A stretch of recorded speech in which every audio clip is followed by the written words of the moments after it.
नमस्कार दोस्तों, स्वागत है आप सभी का हमारे यूट्यूब चैनल फटाफट करंट अफेयर्स जीके पे। दोस्तों, आज के इस वीडियो में हम डिस्कस करेंगे 3 अक्टूबर के जितने भी इंपॉर्टेंट करंट अफेयर्स के क्वेश्चन है वो सारे इस वीडियो में हम कवर करेंगे। तो प्लीज आप वीडियो के साथ अंत तक जरूर बने रहे और अगर आपने मेरे चैनल को अभी तक सब्सक्राइब नहीं किया तो प्लीज चैनल को फटाफट सब्सक्राइब कर लीजिए। तो दोस्तों, आज का वीडियो हम स्टार्ट करते हैं। आज का हमारा पहला नंबर क्वेश्चन है, स्वच्छ शहर जोड़ी पहल कहाँ से लॉन्च की गई है? तो स्वच्छ शहर जोड़ी है ये सोनीपत हरियाणा से लॉन्च की गई है। तो ऑप्शन नंबर 4 यहाँ पे राइट होगा, सोनीपत।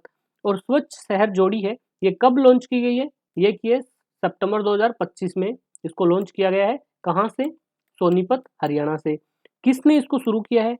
तो वो किया है हमारे केंद्रीय मंत्री श्रीमान मनोहर लाल खट्टर ने इसको लॉन्च किया है। ये आवास और शहरी कार्य मंत्रालय के अधीन आता है और इसको किस अवसर पे लॉन्च किया गया है? स्वच्छ भारत मिशन अर्बन के तहत इसको लॉन्च किया गया है। और इसको लॉन्च करने का, स्वच्छ शहर जोड़ी को लॉन्च करने का मुख्य उद्देश्य है शहरी कचरा प्रबंधन में मेंटोरशिप फ्रेमवर्क उपलब्ध करवाना।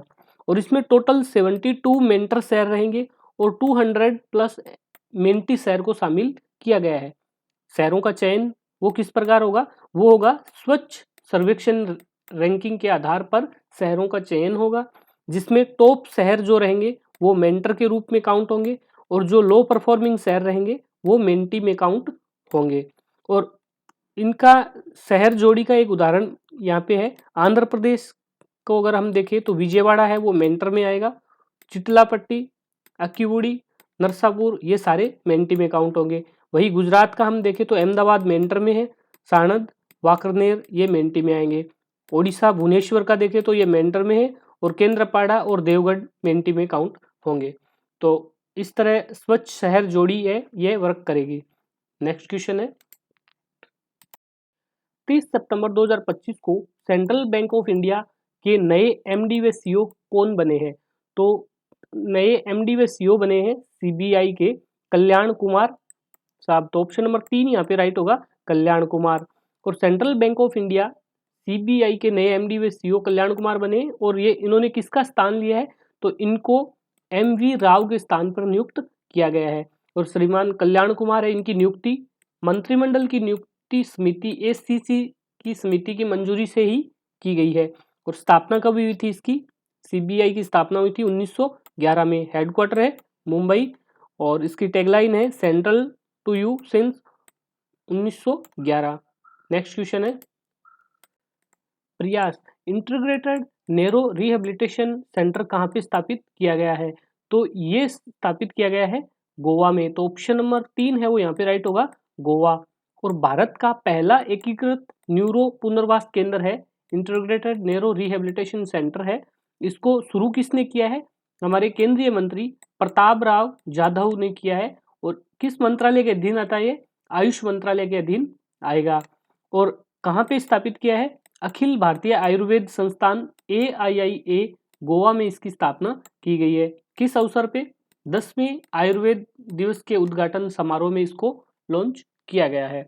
और केंद्र की मुख्य विशेषता की अगर हम बात करें तो इसमें फोकस पे रहेगी कि बच्चों में तंत्रिका तंत्र संबंधी न्यूरोलॉजी और विकास संबंधी जो समस्याएं हैं उसका उपचार किया जाएगा। महत्व की अगर हम बात करें तो ये देश का पहला बहुविशेषज्ञ केंद्र है जहाँ पे आयुर्वेदिक, फिजियोथेरेपी, योग, स्पीच थेरेपी, ऑक्यूप्रेशर थेरेपी और आधुनिक बाल रोग जैसी समस्याओं का समाधान किया जाएगा। इसका उद्देश्य है बच्चों के समग्र उपचार के लिए पारंपरिक आयुर्वेदिक चिकित्सा और आधुनिक स्वास्थ्य सेवाओं का एकीकरण करना। नेक्स्ट क्वेश्चन है, कैडर और एनसीसी का नया महानिर्देशक किसे नियुक्त किया गया है? तो राष्ट्रीय कैडेट कोर एनसीसी का नया महानिर्देशक नियुक्त हुआ है, वो है लेफ्टिनेंट जनरल वीरेंद्र वत्स। तो ऑप्शन नंबर 1 यहाँ पे राइट होगा, लेफ्टिनेंट जनरल वीरेंद्र वत्स। और इन्होंने राष्ट्रीय कैडेट कोर का नया महानिर्देशक नियुक्त किया गया है। उन्होंने 1 अक्टूबर 2025 को अपने पद का भार संभाला है। और किसके स्थान पर नियुक्त हुए हैं? वो है लेफ्टिनेंट जनरल गुरबीपाल सिंह के स्थान पर इनको अपॉइंट किया गया है। बात करें राष्ट्रीय कैडेट कोर एनसीसी की, तो एनसीसी का हेडक्वार्टर है नई दिल्ली में। ठीक है, इसकी स्थापना हुई थी 16 जुलाई 1948। एनसीसी एक्ट के अकॉर्डिंग इसकी स्थापना की गई थी। किसके अधीन आता है? यह रक्षा मंत्रालय के अधीन आता है। नेक्स्ट क्वेश्चन है, आरबीआई ने सितंबर 2025 में 81 कैपिटल हेतु पीडीआई सीमा कितनी तय की है? तो आरबीआई ने पीडीआई सीमा है वो 1.5% आरडब्ल्यू रिस्क वेटेज एसेट्स रखी है। तो ऑप्शन नंबर 3 यहाँ पे राइट होगा, 1.5% आरडब्ल्यू ए। समाचार में ये क्यों है? क्योंकि बेसल थर्ड कैपिटल रेगुलेशन ने 81 कैपिटल में पीडीआई सीमा बढ़ा दी है। ये किन पे लागू रहेगी? ये सभी अनुसूचित वाणिज्यिक बैंक, जो भी शेड्यूल कॉमर्शियल बैंक है, इन सब पे ये लागू रहेगी। ठीक है, small finance bank, payment bank और रीजनल रूरल बैंक को छोड़ के सब शेड्यूल कॉमर्शियल बैंक पे लागू रहेगी। प्रभावी कब से रहेगी? तो प्रभावी रहेगी 1 अक्टूबर 2025 से। 1 अक्टूबर 2025 से ये प्रभावी हो जाएगी। नई सीमा की अगर हम बात करें तो प्रीपेक्चुअल डेप्ट इंस्ट्रूमेंट जो विदेशी मुद्रा या विदेशी बॉन्ड में जारी होता है, ठीक है, उन्हें एडिशनल टायर 1 81 कैपिटल में अधिकतम 1.5% आरडब्ल्यूए तक शामिल किया जा सकता है। पहले क्या था? पहले आरबीआई ने 1.5% आरडब्ल्यू तक की सीमा रखी थी, लेकिन विदेशी बाजार में आधे से भी कम जुटाने में की अनुमति थी। 1.5% आरडब्ल्यूए की थी, बट आधे से कम जुटाने की अनुमति थी, जो अभी बढ़ा के 1.5% पूरी कर दी है। आरबीआई की हम बात करें तो गवर्नर है संजय मल्होत्रा, हेडक्वार्टर है नई मुंबई महाराष्ट्र, और स्थापना हुई थी 1 अप्रैल 1935 में। नेक्स्ट क्वेश्चन है, 28वीं एशियाई टेबल टेनिस चैंपियनशिप का ब्रांड एम्बेसडर किसे नियुक्त किया गया है? तो 28वीं एशियाई टेबल टेनिस चैंपियनशिप का ब्रांड एम्बेसडर नियुक्त हुए शरद कमल। तो ऑप्शन नंबर 2 यहाँ पे राइट होगा, शरद कमल। और एशियाई टेबल टेनिस चैंपियनशिप है, इसका इस बार 28वां संस्करण आयोजित किया जा रहा है। कहाँ पे हो रहा है? ये भुवनेश्वर में आयोजित किया जा रहा है, भुवनेश्वर में आयोजित होगा। और इसके ब्रांड एम्बेसडर बने हैं ए शरद कमल, जिनका जन्म हुआ था 12 जुलाई 1982। कहाँ पे हुआ था? चेन्नई तमिलनाडु में। और ये भारत के प्रमुख टेबल टेनिस खिलाड़ियों में से एक है, शरद कुमार। ठीक है, इस टूर्नामेंट की अवधि है वो 11 से 15 अक्टूबर 2025 तक रहेगी, 11 से 15 अक्टूबर। और ये नियुक्ति उड़ीसा के लिए विशेष प्रतीकात्मक और प्रेरणादायक है, क्योंकि राज्य में पहली बार इस प्रतियोगिता की मेजबानी कर रहा है। उड़ीसा में पहली बार एशिया टेबल टेनिस चैंपियनशिप का आयोजन किया जा रहा है। नेक्स्ट क्वेश्चन है, विश्व रेबीज डे कब मनाया जाता है? तो वर्ल्ड रेबीज डे हर साल मनाया जाता है 28 सितंबर को। तो ऑप्शन नंबर 2 यहाँ पे राइट होगा, 28 सितंबर। और हर साल 28 सितंबर को मनाया जाता है। 2025 में इसका 19वां संस्करण आयोजित किया गया था, 19वां वर्ल्ड रेबीज डे के रूप में मनाया गया है। और इस साल जो इसकी थीम थी वो क्या थी? Act now, you, me and communities. इसका मतलब है तुम, मैं और समुदाय मिलकर जिम्मेदारी ले और बदलाव लाए। नेक्स्ट क्वेश्चन है, प्रधानमंत्री श्री नरेंद्र मोदी ने आरएसएस राष्ट्रीय स्वयंसेवक संघ में कितने साल पूरे होने पर एक विशेष स्मारक डाक टिकट और सिक्का जारी किया है?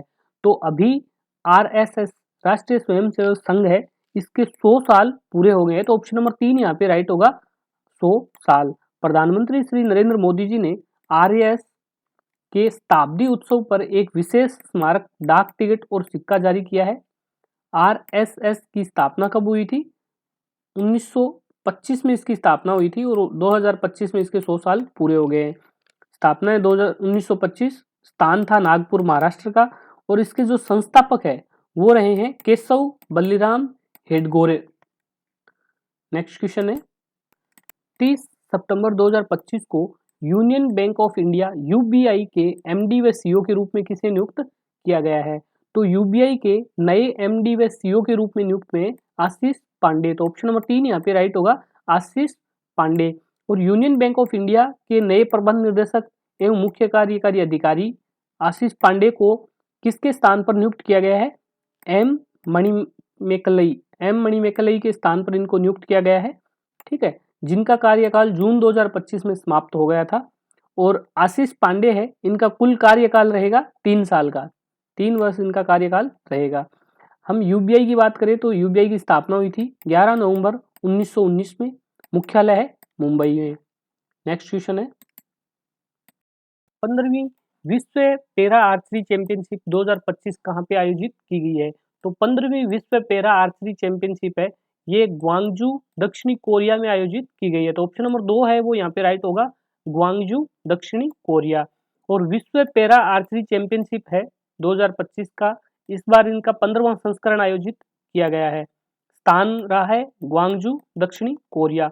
और तिथि की अगर हम बात करें तो ये 22 से 28 सितंबर 2025 को आयोजित किया गया था। आयोजक कौन है? वर्ल्ड आर्चरी के द्वारा इसको आयोजन किया गया है। प्रतिभागियों की अगर हम बात करें तो इसमें टोटल 47 देशों के 239 प्लेयर ने भाग लिया था। 47 देशों के 239 खिलाड़ियों ने भाग लिया है। और भारत ने इस गेम में टोटल कुल 5 पदक जीते हैं, जिसमें 2 स्वर्ण, 2 रजत और 1 कांस्य। दूसरे स्थान पर भारत रहा है। पहले स्थान पर है चीन, जिन्होंने टोटल 12 पदक जीते हैं।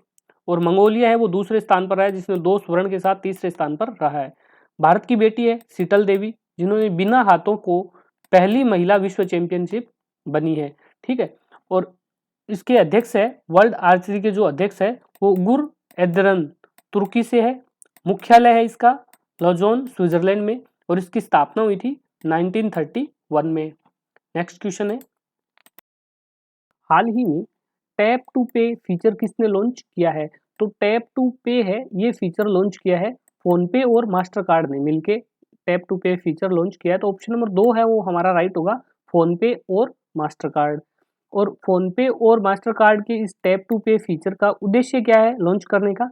वो है फिजिकल रिटेल आउटलेट्स पर सुरक्षित व आसान कॉन्टैक्टलेस पेमेंट सुविधा को उपलब्ध करवाना, जो टोकनाइजेशन ई कॉमर्स लेन देन को सपोर्ट करना।